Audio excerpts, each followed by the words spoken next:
आज का हमारा टॉपिक है theory of Parsons, Mead and Karl Marx. तो पहले आते हैं पार्सन्स। तो पार्सन्स का जन्म जो है 1902 ईस्वी में अमेरिका में हुआ था। आधुनिक समाजशास्त्र में सामाजिक संरचना, सामाजिक व्यवस्था तथा सामाजिक क्रिया के विभिन्न पक्षों को स्पष्ट करने में पार्सन्स का योगदान बहुत महत्वपूर्ण माना जाता है। इसके बाद आते हैं हर्बर्ट मीड। हर्बर्ट मीड का जन्म जो है साउथ हेडले में 27 फरवरी 1863 में हुआ था। अमेरिका के दार्शनिक चिंतन के इतिहास में जॉर्ज हर्बर्ट मीड का बहुत महत्वपूर्ण स्थान है। इसके बाद आते हैं कार्ल मार्क्स। कार्ल मार्क्स का जन्म 5 मई सन 1818 में एक यहूदी परिवार में हुआ था। दार्शनिक और आर्थिक विचारों के इतिहास में कार्ल मार्क्स वह महान विचारक हैं जिन्हें साम्यवाद के जनक के रूप में देखा जाता है। तो चलिए आइए इनसे संबंधित कुछ एमसीक्यूज आपको दे रहे हैं, जिसमें पहला है कार्ल मार्क्स का जन्म कब हुआ था। ऑप्शन नंबर 1 5 जुलाई 1818, दूसरा 5 मई 1818, तीसरा 10 मई 1819, 10 अगस्त 1820। इसके बाद अगला प्रश्न आता है, इनमें से कौन सी पुस्तक कार्ल मार्क्स की प्रथम प्रकाशित पुस्तक है। पहला है द दास कैपिटल, दूसरा है द जर्मन आइडियोलॉजी, तीसरी है द होली फैमिली और चौथी है कम्युनिस्ट मैनिफेस्टो। अब तीसरा प्रश्न आता है, कार्ल मार्क्स ने उत्पादन शब्दों का प्रयोग किस संदर्भ में किया है। पहला आता है यौगिक ऊर्जा के उत्पादन में, दूसरा कुछ विशेष वस्तु के उत्पादन में, तीसरा है आजीविका उपार्जित हो और चौथा है विलास की वस्तु उत्पादन में।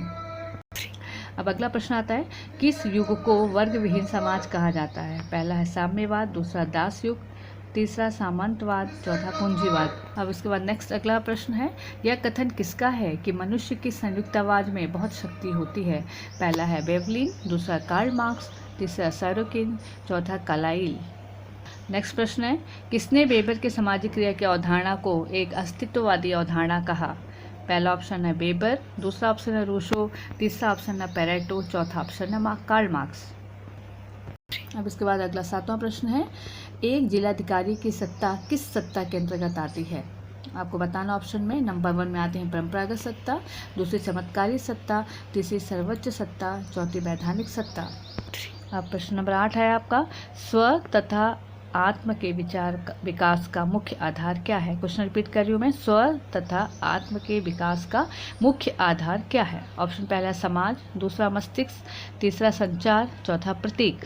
अब इसके बाद अगला प्रश्न आता है, मीड द्वारा प्रस्तुत सिद्धांत निम्न में से कौन सा है।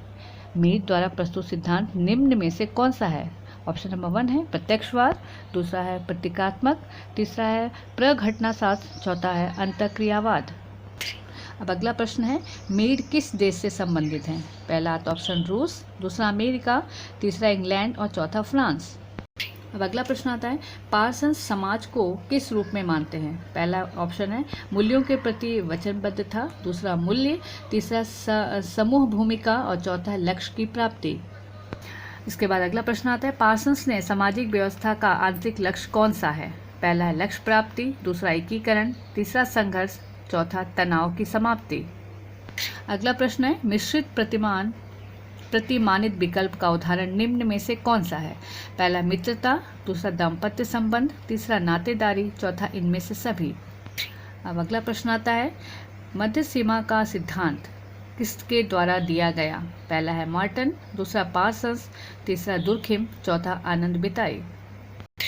अब अगला प्रश्न आता है, प्रगति को नैतिक अवधारणा किसने माना। पहला ऑप्शन है मैकाइवर, दूसरा है लैंड्रिस, तीसरा है फेरिस, चौथा है लर्नर। प्रश्न आता है, उच्च विकास की व्यवस्थित विवेचना सर्वप्रथम किसने दी है। पहला डार्विन, दूसरा स्पेंसर, तीसरा प्लेटो, चौथा दुर्खिम।